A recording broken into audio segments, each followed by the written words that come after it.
This is what Mahatma Gandhi once said. He said, I like your Christ, but I do not like your Christians.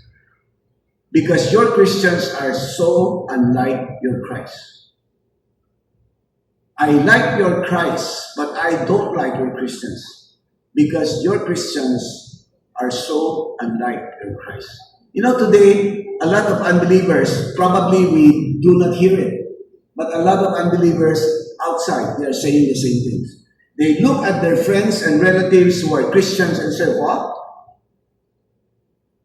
And they don't like to become Christians. They look at the church and they see, in the church, they preach about love, they preach about unity, but, people are bickering and quarreling, and arguing with one another.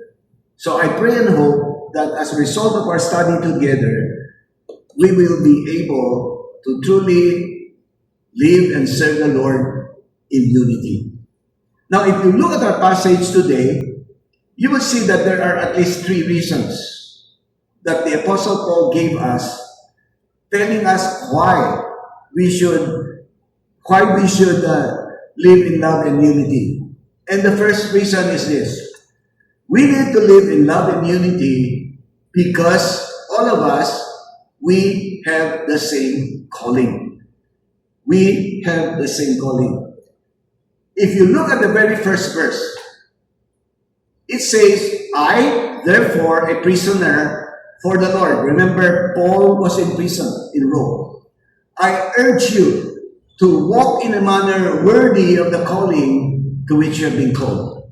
Paul heard that they are quarreling, that they are not getting along, and they have a lot of, people-related issues. And Paul said, hey, get along. Live in love and unity with one another because we all have the same calling. Now, some of you may ask, okay, Boksu, calling, what is that calling? Is that a calling to full-time ministry? Is that a calling to be a missionary? No. Paul was not talking about that. The calling that Paul was talking about was the calling to follow Christ intimately. And if one follows Christ intimately, it follows that one would live like Christ. And Christ lives in love. So in other words, what Paul is saying is, all of us, we are called to follow Christ and to love like Him.